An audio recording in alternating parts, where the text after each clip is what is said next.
Donc voilà, je propose qu'on démarre tout doucement. Donc d'abord, bonjour à tous et toutes, et merci d'être présents aujourd'hui pour ce deuxième rendez-vous de notre cycle « Agir pour un mieux-être au travail dans l'enseignement supérieur », qui est une réalisation du Centre de didactique du pôle académique Louvain.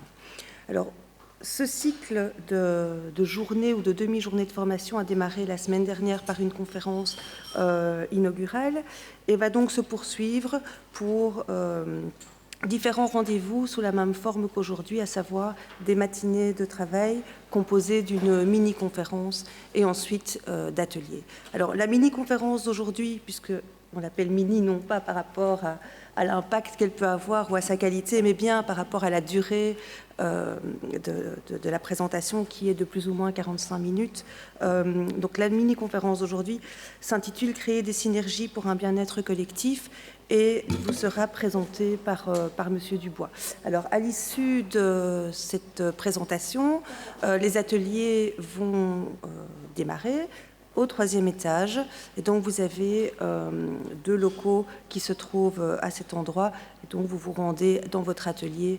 On essaiera de démarrer tranquillement à 10h, 10h05, en fonction de l'heure à laquelle se termine la présentation. À l'issue des ateliers, les personnes qui sont inscrites au lunch sont évidemment attendues pour ce moment d'échange un peu plus convivial, et ça se passera également au troisième niveau.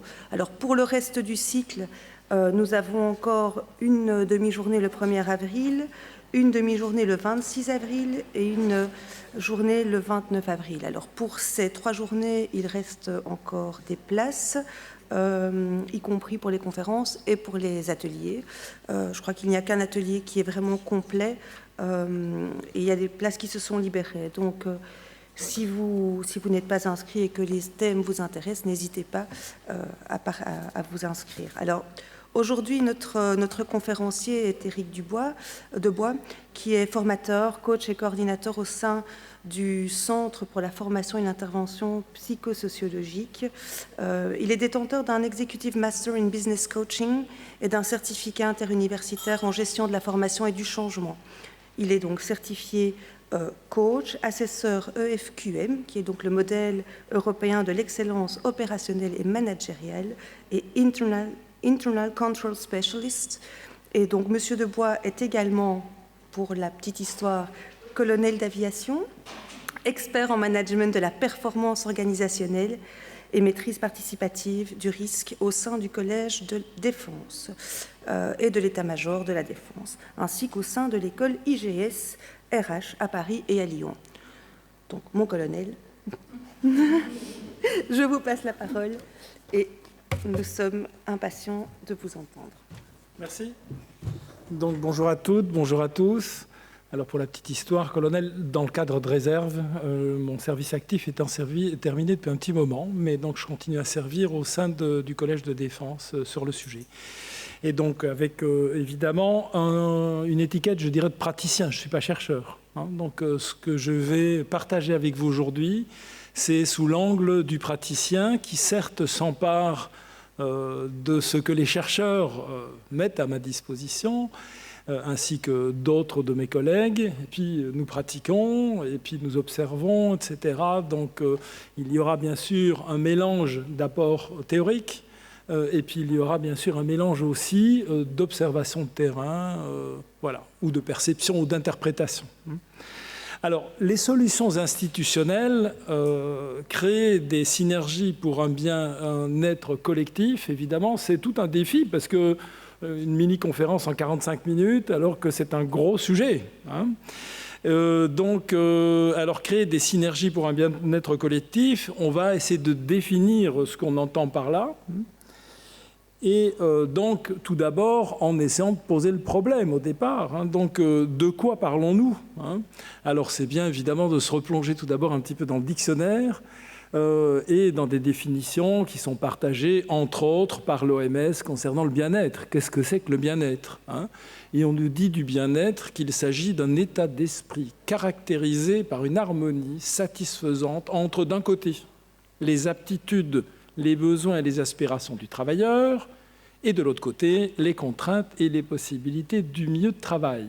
Donc du coup, quelque part, il y a cette histoire d'adéquation qui est extrêmement importante, et d'adéquation objectivable, et ou d'adéquation perçue.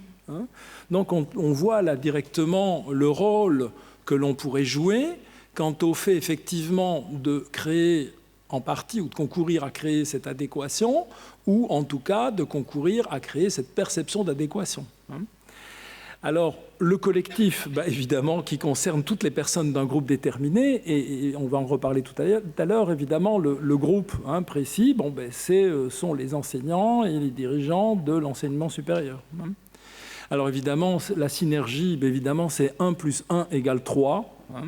Et donc, ça, ce sont les petites questions de départ, histoire de se donner un cadre de réflexion, et finalement de définir le périmètre du discours. Bon.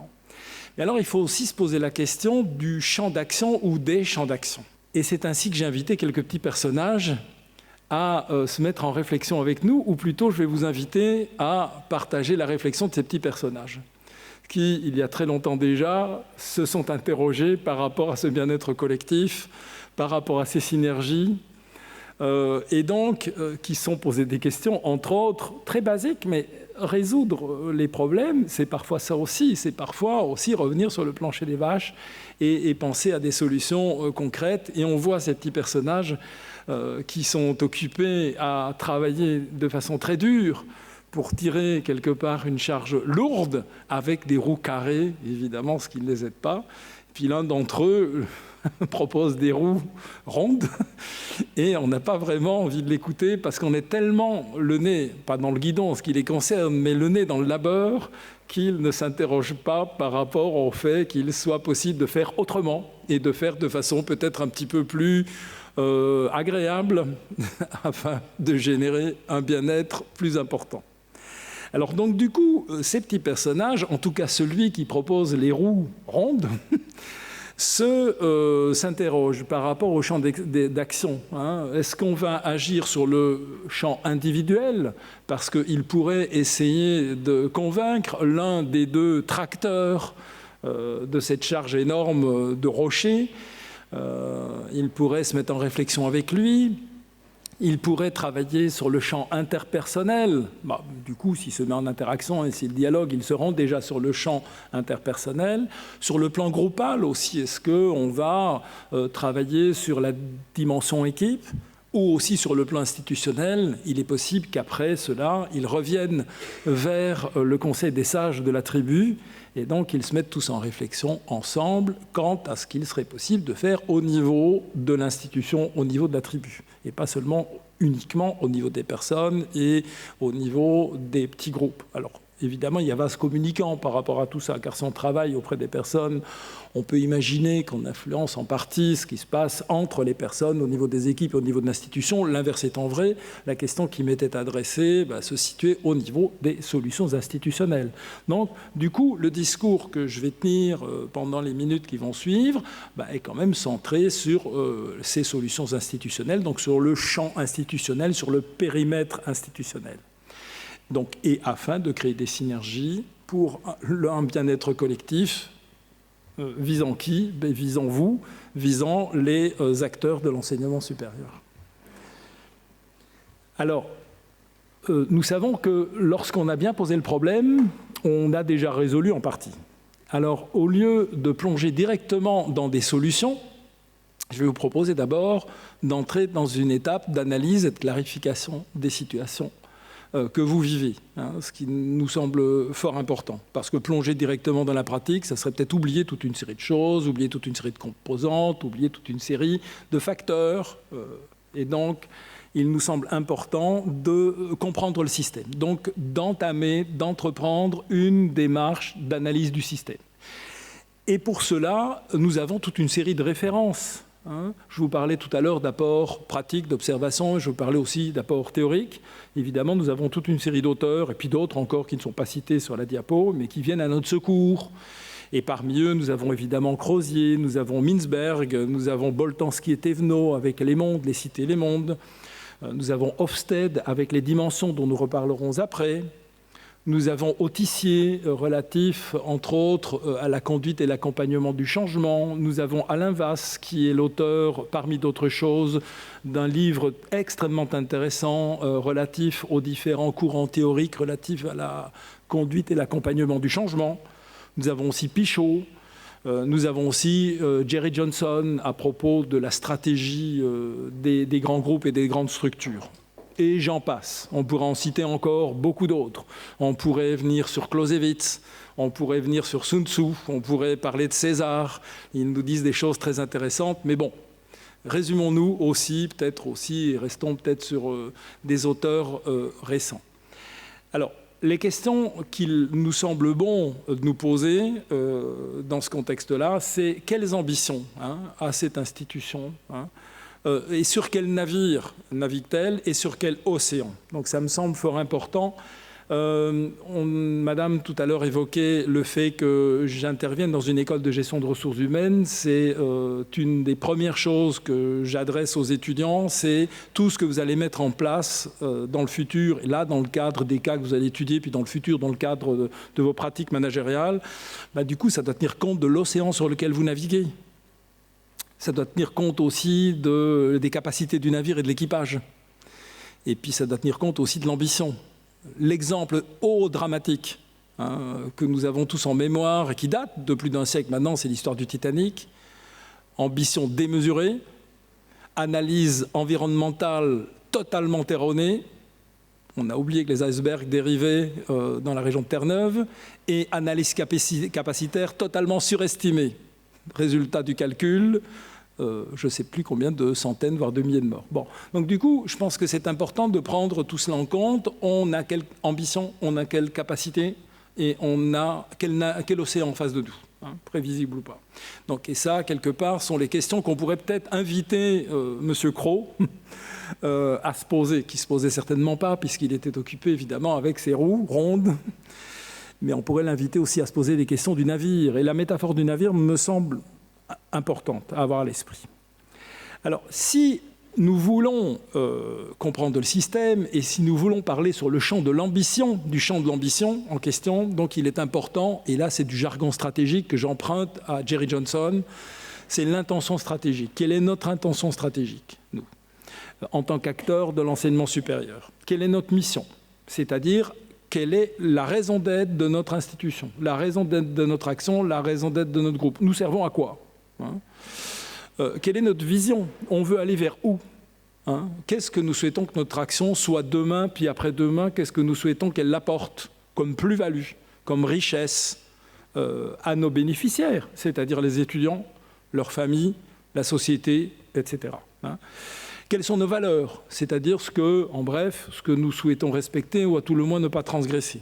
Donc, ça sont les premières choses qu'il est important, à mon sens, de bien cerner. C'est-à-dire quelle est notre ambition au travers, entre autres, de la déclinaison de mission, vision, valeur.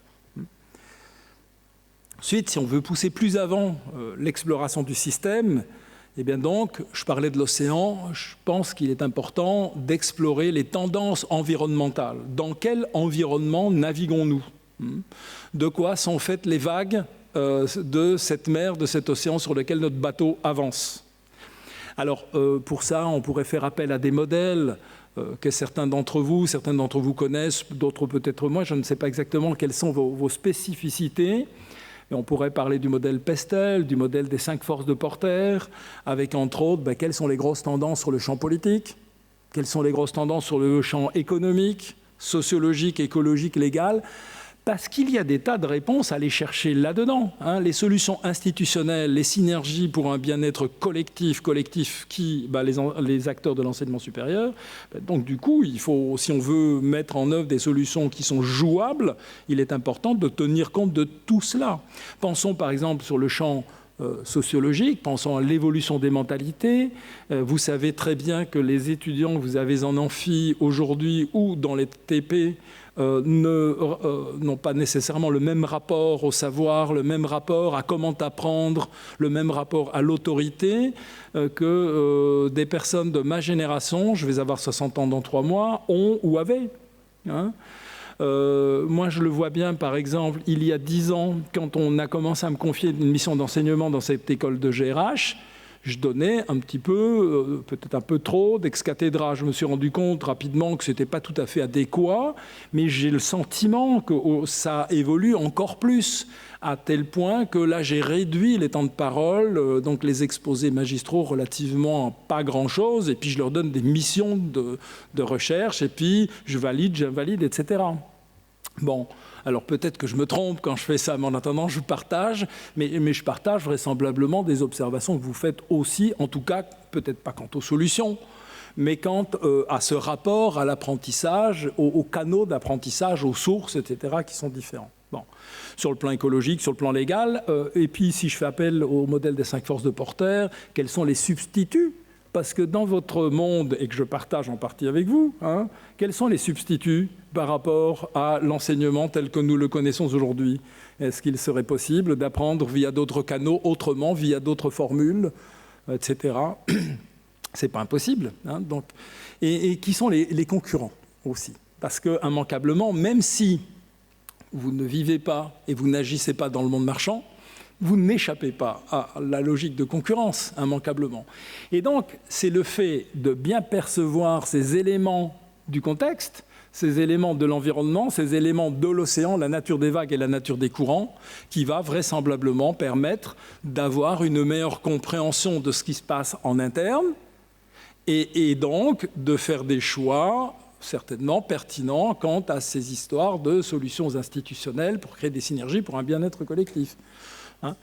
Voilà. Alors évidemment, en 3 quarts d'heure, je ne peux pas entrer en profondeur dedans, mais je pense que c'est important de souligner ces choses-là, à mon sens en tout cas. Alors, dès lors que nous connaissons notre ambition, nous savons à quoi nous servons, nous savons ce que nous souhaitons apporter comme plus-value au monde demain et après-demain, nous savons aussi quelles valeurs nous souhaitons respecter, nous savons sur quel océan nous naviguons. Il est important de se poser aussi des questions quant à notre navire et à notre équipage. Et donc là, il est important de se poser des questions, je pense, relatives à la culture de notre institution, à notre tissu institutionnel. Quels sont les rites et routines, quelles sont donc la façon dont on se dit bonjour, dont on se salue, etc., dont on se parle, quels sont les mythes présents au sein de notre institution, quels sont les symboles sur le plan vestimentaire ou autre, quelles sont les formes de pouvoir pratiquées existantes au sein de notre institution, quelles sont les structures plus ou moins pyramidales, plus ou moins plates, etc., quels sont les systèmes de contrôle existants, comment est-ce qu'on évalue peut-être la performance des uns et des autres, comment est-ce qu'on évalue ce qui se passe, est-ce qu'on a des audits, etc. Et tout cela, nous disent Johnson et Scholes, reflète assez bien, traduisent assez bien le système de valeurs explicites ou implicites. Bon. Si on veut mettre en œuvre, si on veut mettre en place des solutions institutionnelles afin de créer des synergies pour un bien-être collectif, il est très important aussi de bien décoder la culture, de décoder le tissu culturel, institutionnel, histoire de comprendre ce qui sera faisable ou ce qui ne sera pas faisable. Parce que si nous essayons d'apporter des solutions qui sont en conflit avec la culture institutionnelle, pourquoi pas ? Mais il faudra tenir compte du fait que ça ne sera pas nécessairement facile. Donc je pense qu'à tout le moins, faire un décodage de ce tissu culturel est important. C'est une étape presque incontournable. On pourrait faire appel à d'autres auteurs pour faire du décodage de tissu culturel. Pensons, par exemple, à notre voisin hollandais, Hofstede, qui nous parle des dimensions.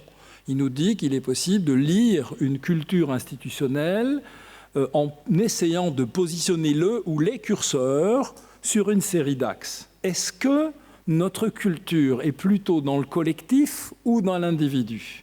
Est-ce qu'on est un groupe d'individus individualistes ou est-ce qu'on est dans le collectif? Ou est-ce que se balade le curseur entre les deux?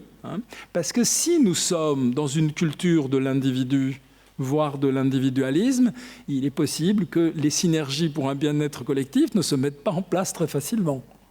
Par exemple, l'inverse étant vrai. Si nous sommes déjà naturellement dans ces synergies, naturellement dans ce collectif, ça sera peut-être plus simple. Attention qu'à l'extrême, l'individu pourrait être broyé, pourrait être bouc émissarisé, pourrait être ostracisé. Donc, quelque part, où se trouve le curseur? Même chose pour l'incertitude. Quel est le rapport à l'incertitude sur le plan culturel? Donc, est-ce que l'incertitude est une amie vecteur d'opportunité, ou est-ce qu'elle est ONI? Est-ce qu'elle est crainte? Est-ce qu'elle est vecteur de menace? Est-ce qu'elle terrorise tout le monde? Donc déjà, c'est important parce que si vous êtes dans un monde incertain ou perçu comme tel, et que vous avez peur de cette incertitude, alors donc, du coup, vous allez devoir mettre en place des stratégies élaborées afin de créer ces synergies, de recréer de la confiance, etc., afin que tous s'unissent pour créer ces synergies. Les détenteurs de l'autorité sont-ils proches ou éloignés et ou perçus comme tels, parce qu'il y a toujours la perception, évidemment, puis il y a le discours. Donc il y a les faits, vous savez, il y a ce qu'on en perçoit, ce qu'on interprète, et puis il y a le discours qu'on en fait. C'est encore différent. Mais bon, où sont-ils? Donc du coup, cela jouera un rôle aussi quant au fait de mettre en place des synergies, vraisemblablement. Est-ce qu'on est dans une orientation court terme ou long terme? Est-ce qu'on est à essayer de grappiller quelque part toute une série de résultats court terme, ou est-ce qu'on est dans le long terme? Est-ce qu'on se donne le temps de faire les choses? Et pareil aussi pour le leadership. Donc, est-ce qu'il est de nature directive ou est-ce qu'il est de nature participative? Voilà. Donc, tous ces éléments-là devront être en tout le moins pesés, décodés, afin de savoir dans quoi vous fonctionnez, afin de choisir des solutions les plus pertinentes possibles. Je continue. Je fais appel à Mintzberg. Donc Mintzberg nous dit énormément de choses extrêmement intéressantes. C'est une source presque inépuisable et qui nous parle toujours beaucoup aujourd'hui, bien que les premiers écrits datent un peu. Mais je pense que c'est en tout cas une base de réflexion qui est extrêmement intéressante, extrêmement pertinente, je crois. Alors il nous dit énormément de choses. Mais il nous dit, alors j'ai sélectionné certaines choses que je souhaitais partager avec vous, et entre autres des interactions entre différentes composantes de l'institution professionnelle, de l'organisation au sein de laquelle vous travaillez. Il nous parle entre autres du centre opérationnel et des opérateurs. Qu'entend-il par opérateur? Il entend par là celles et ceux qui accomplissent la mission cœur de métier institutionnel. Donc dans l'enseignement, ce sont les enseignants. Et il nous dit aussi que lorsque ces opérateurs sont des professionnels, alors il faut entrer dans son vocabulaire. Quand il parle de professionnels, il parle d'opérateurs avec un haut niveau de compétence. Je crois que dans l'enseignement, on est dedans. Bon. Et donc, on a des opérateurs professionnels, selon les termes de Mintzberg. Et qu'est-ce qu'il nous dit d'eux? Il nous dit tout d'abord que leur mode de coordination privilégié, c'est l'ajustement mutuel. Ils discutent le coût entre eux. Et ils souhaitent conserver beaucoup d'autonomie. Ils n'ont pas le sentiment en général, ils n'ont pas le souhait que le sommet hiérarchique soit trop présent. C'est ce qu'on observe assez souvent. Alors je ne suis pas occupé à faire de la lecture de pensée, peut-être que vous avez, vous, des attentes autres en tant qu'individu, en tant que personne, mais d'une façon générale, ça pourrait être à peu près ça. Le sommet hiérarchique, lui, use en général d'un mode de coordination privilégié, et que je ne diabolise en aucun cas, qui a aussi sa raison d'être, qui est la supervision directe. Je donne des injonctions, et même si elles sont données avec la plus grande courtoisie et la plus grande bienveillance, ce sont des injonctions. Et puis je contrôle si ce que j'ai demandé est effectué correctement ou pas. C'est le mode de coordination principal. Si l'institution devient grande, eh bien donc du coup on crée des échelons hiérarchiques, parce que évidemment, si vous êtes capable de manager 10 personnes, 20 personnes en rapport direct, bon, c'est peut-être plus difficile si vous devez le faire pour 100 personnes. Bon. Donc on voit émerger des chefs de département, par exemple, ou des coordinateurs, etc. Bon. Qui, eux, ont tendance, c'est ce que nous dit Mintzberg en général, à recréer des fiefs. C'est-à-dire que, quelque part, ils fonctionnent aussi par ajustement mutuel, mais ils souhaitent surtout que la structure leur apporte le soutien nécessaire, mais ne soit pas trop contrôlante. Rappelez-vous vos cours d'histoire, nous sommes à la fin du 8e siècle, Charlemagne a un grand empire, ses chevaux ne galopent pas vite, il crée un corps de fonctionnaires qui s'appelle les missi dominici et qui vont vérifier dans les comtés si ces injonctions sont suivies des faits. Mais vous savez ce qui arrive aux missi dominici?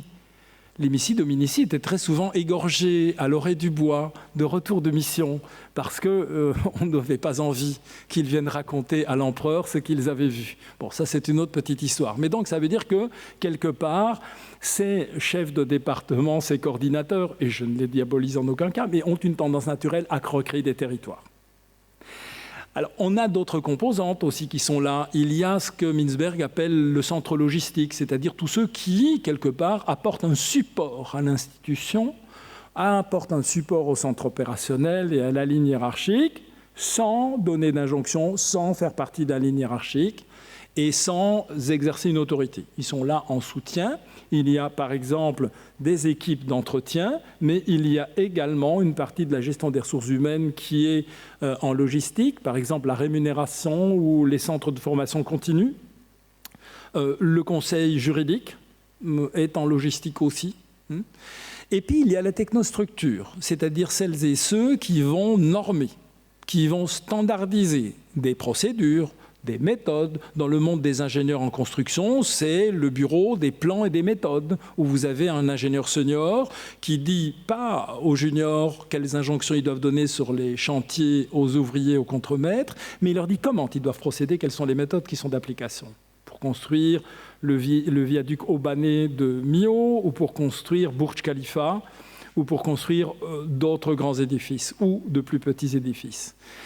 En GRH, c'est la partie de la GRH qui norme les comportements, qui norme les compétences. Il faut avoir tel diplôme ou tel niveau d'expérience pour occuper tel poste, etc.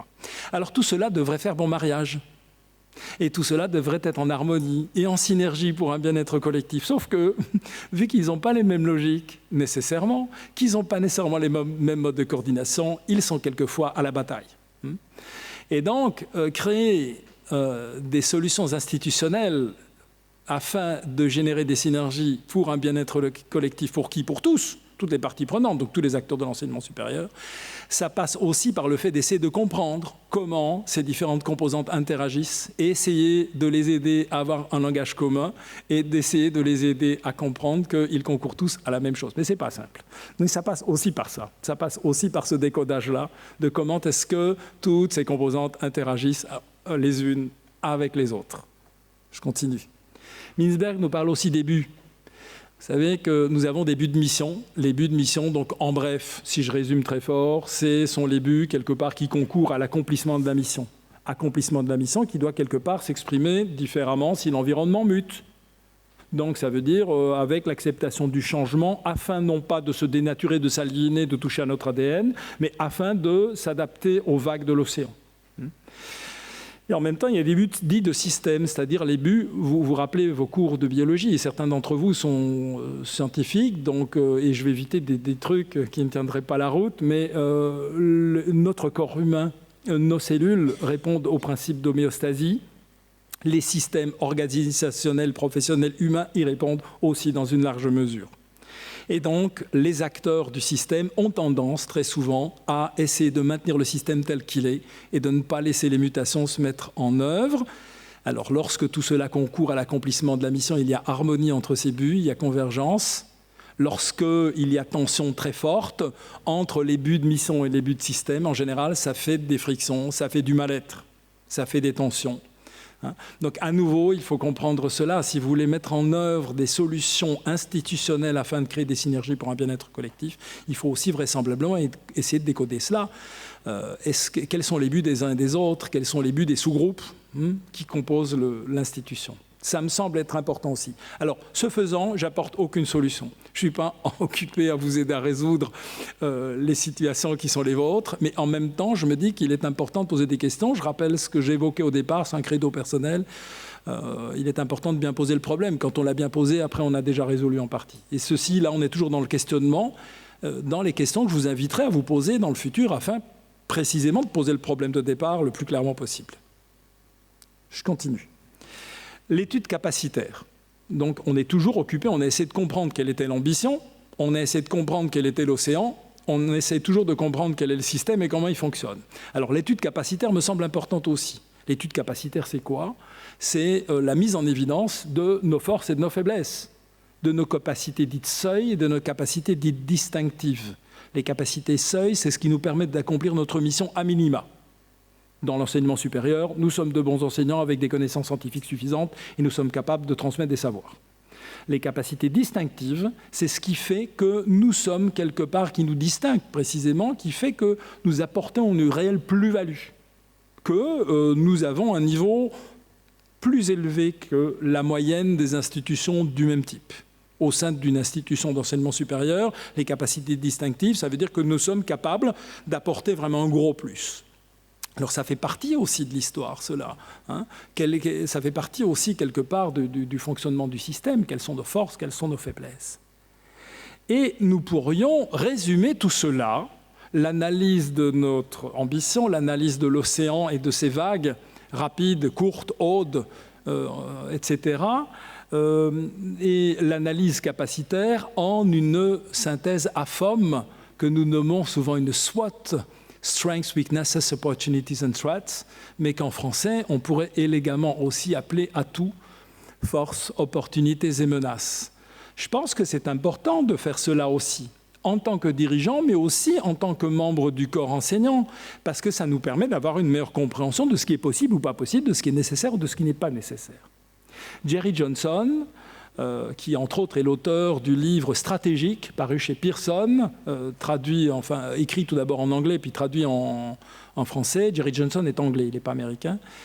Et il parle entre autres de stratégie TOWS, c'est-à-dire dans lesquelles il va quelque part, on va décider d'exploiter des forces afin de saisir des opportunités ou de contrer des menaces, de renforcer des faiblesses afin de saisir des opportunités ou contrer des menaces. Donc c'est la suite de la SWOT ou de la FOM. Quelles sont les stratégies institutionnelles qu'on va mettre en œuvre afin de maintenir le bateau à flot et idéalement d'arriver à bon port dans les meilleures conditions possibles avec le plus haut niveau de bien-être possible. Alors après, lorsque on a identifié l'ambition, lorsque on connaît mieux l'océan, qu'on a un bon monsieur météo qui nous dit quelque part d'où viendront les vents, favorables ou défavorables, et quels sont les risques, lorsqu'on a bien cerné les capacités, les forces et faiblesses internes, et qu'on connaît le système, son ADN, les buts des uns et des autres, qui concourent ou ne concourent pas, etc., il est bon d'agir. Bon, donc du coup, si nous voulons agir de façon pertinente, il est important, toujours avec M. Crowe, parce que ce sont les questions que M. Crowe se pose depuis le départ, je ne suis que son porte-parole. Bon. Et donc du coup, il nous dit, M. Crowe, oh là là, ça serait bien de faire l'inventaire de l'existant, c'est-à-dire qu'est-ce qu'on a déjà mis en œuvre qui marche ou qui ne marche pas, quelles sont les solutions qu'on a déjà mises en œuvre dans notre institution, sachant ce que nous savons, afin de créer des synergies pour un bien-être collectif, pour les acteurs de l'enseignement supérieur. Quelles sont les solutions qu'on a mises en œuvre qui marchent bien ? Vous savez qu'on est, je pense qu'il y a quand même, alors je vais éviter de me transformer en sociologue que je ne suis pas, mais on est quand même à une époque où j'ai le sentiment qu'on est facilement à dire que rien ne va. J'ai un peu ce sentiment-là. Bon, c'est peut-être un peu une mode, peut-être que c'est sympathique de faire ça, j'en sais rien, mais enfin, j'ai ce sentiment-là. Bon, mais donc c'est bien aussi, puis on est programmé aussi, on est encodé pour mettre en évidence d'abord ce qui ne va pas, ça fait partie, quelque part aussi de nos mécanismes de survie. À l'époque de M. Crowe, on chasse le bison d'Europe et le roc au pieu, à l'arme de jet. Et donc, on vit dans un environnement extrêmement redoutable au jour le jour sur le plan physique. Et donc, il est bon d'avoir des capteurs qui nous mettent en évidence et qui mettent en évidence immédiatement ce qui ne fonctionne pas, afin de se prémunir, de survivre. Bon, mais du coup, on est encore programmé pour fonctionner comme ça aujourd'hui. Nous ne sommes pas totalement libres. Nous sommes les plus libres possibles, mais pas totalement. Donc, du coup, il nous est quelquefois difficile de mettre en évidence ce qui marche. Donc je pense que c'est bien que M. Crowe, et puis nous aussi, nous nous posions la question de savoir quelles sont les solutions qu'on a déjà mises en œuvre pour créer des synergies pour un bien-être collectif, qui sont déjà là en place et qui marchent bien.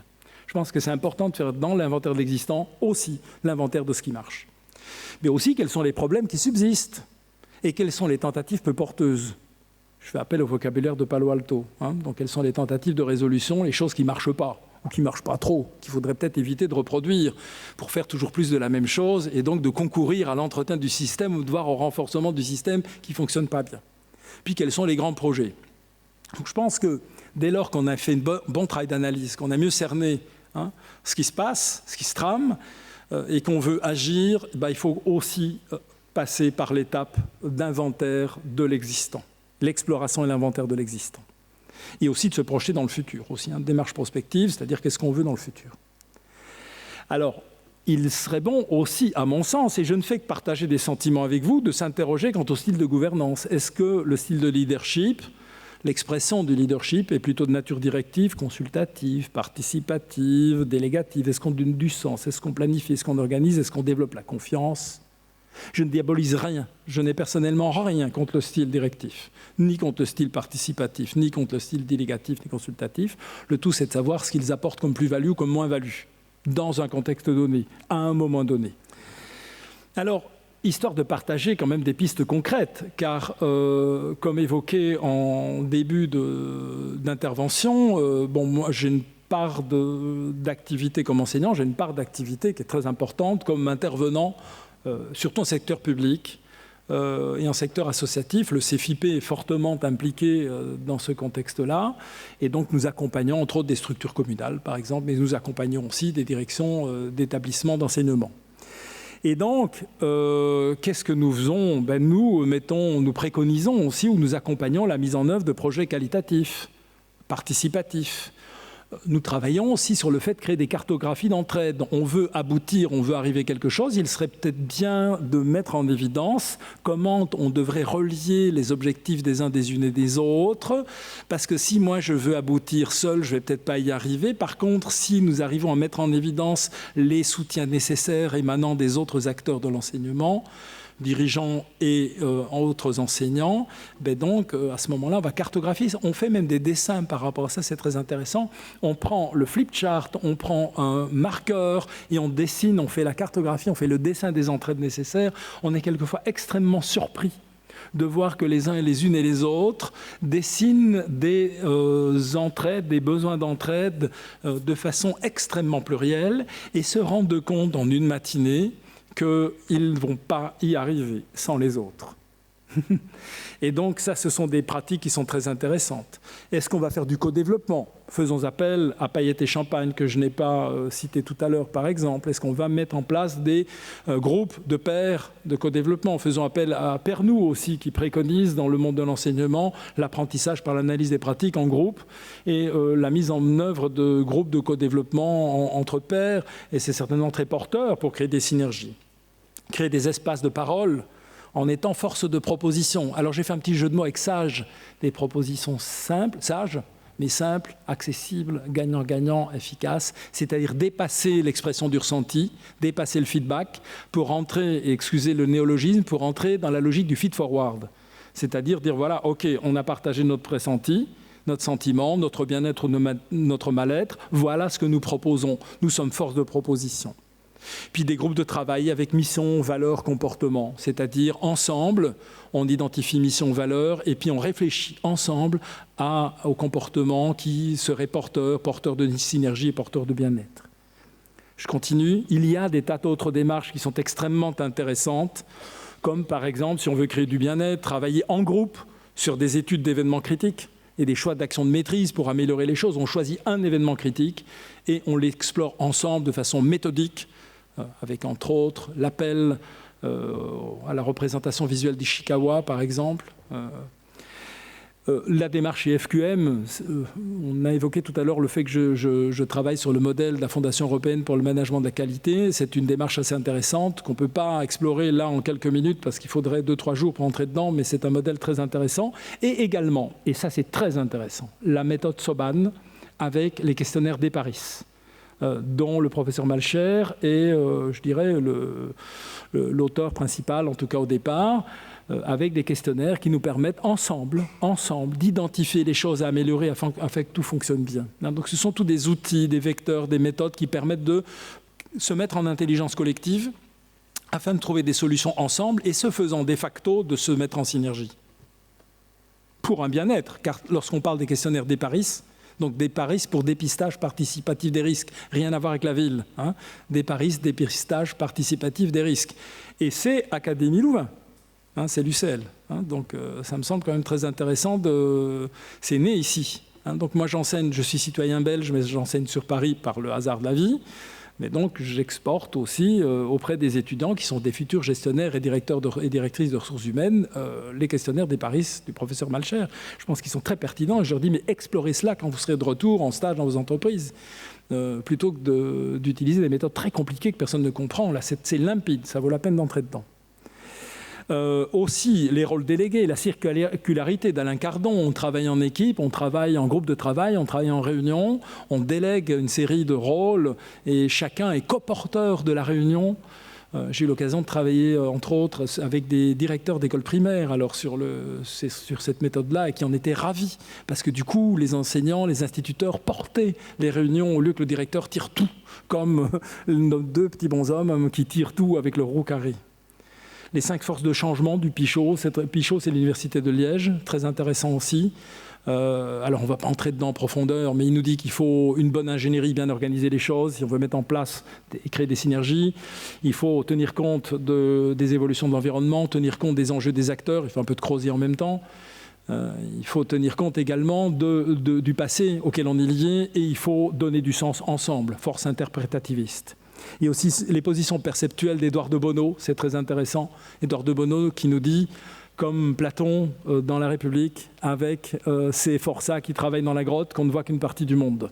Et donc, si on veut trouver des solutions intelligentes ensemble et créer des synergies, il est bon d'ouvrir le champ des lectures possibles avant d'ouvrir le champ des actions possibles.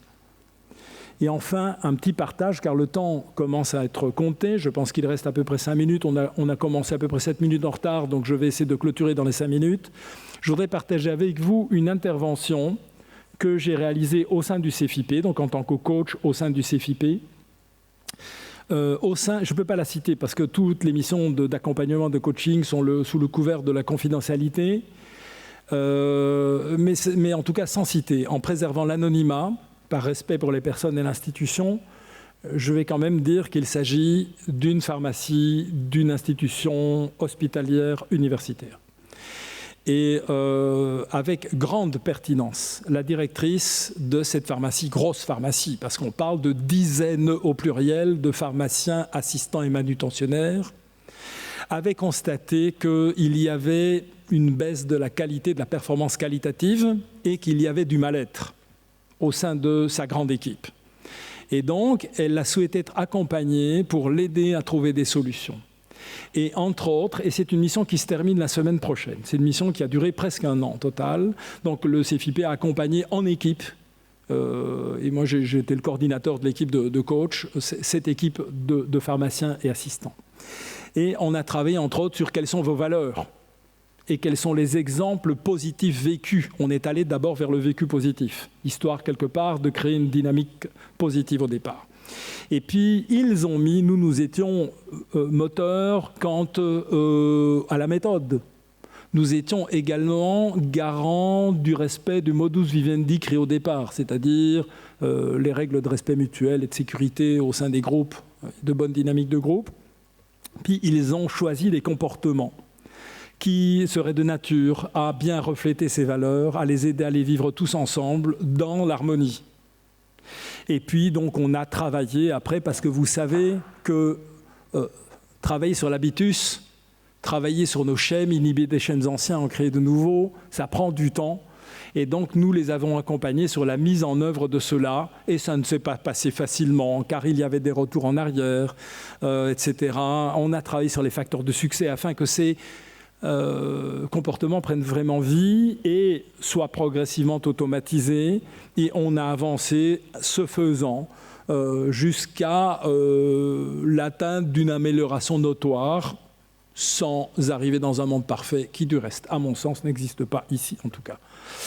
Et donc nous clôturons la semaine prochaine. Nous avons une réunion de clôture durant laquelle nous allons identifier également les facteurs de succès pour la suite, pour continuer à travailler là-dessus. Ça, c'est un exemple de travail, en petits groupes et en grands groupes à certains moments, sur comment vivre les valeurs et la mission tous ensemble, afin d'accomplir la mission le mieux possible pour les bénéficiaires, en l'occurrence les patients et leurs familles, et aussi pour le bien-être des autres départements, c'est-à-dire les médecins, les infirmiers, etc. Et aussi comment vivre heureux, nous, entre nous. Voilà, enfin heureux, le plus heureux possible. Ou, et j'emploie des termes que j'emprunte à Jacques Defresne, aussi pour un moindre dommage. donc pour une plus-value ou pour un moindre dommage. Car dans certains cas, on va créer de la plus-value. Dans certains cas, si on crée des gens qu'on court aller vers un moindre dommage, c'est déjà pas mal aussi. Car si on est humble, parfois, du coup, on obtient même des résultats parfois plus importants que si on est trop ambitieux. Voilà. Et au final, voici une bibliographie que je partage avec vous. Alors, vous êtes des personnes érudites, lettrées, donc je vais éviter de vous faire la leçon, mais en tout cas, je partage avec vous une série de bouquins qui me semblent intéressants sur ce coup-là. Et je vous laisserai, donc vous, est-ce que vous avez reçu une copie de la présentation? Vous avez, j'espère que cette biblio est lisible en dernière page, sinon il est peut-être encore possible après de vous mêler la biblio complète. Il me semble qu'il y a une série de bouquins intéressants à lire, dont, enfin pour plusieurs de ces bouquins, dont les auteurs sont du reste en plus membres de l'Académie Louvain, comme entre autres Compétences émotionnelles, dont l'écriture a été pilotée par Moïra Mikola-Jacques, je prononce peut-être pas bien le nom, ou comme par exemple Conduite du changement, concept clé, coécrit par Alain Vasse, entre autres. Voilà, ceci clôture ma présentation courte, 3/4 d'heure, puis peut-être longue. J'espère qu'elle n'a pas été trop longue et que voilà, c'était audible. Je vous remercie pour votre attention et je suis très heureux d'avoir eu l'opportunité de partager cela avec vous, certains savoirs, certaines expériences, certaines observations, certains credos méthodologiques. Et je vous souhaite une excellente journée.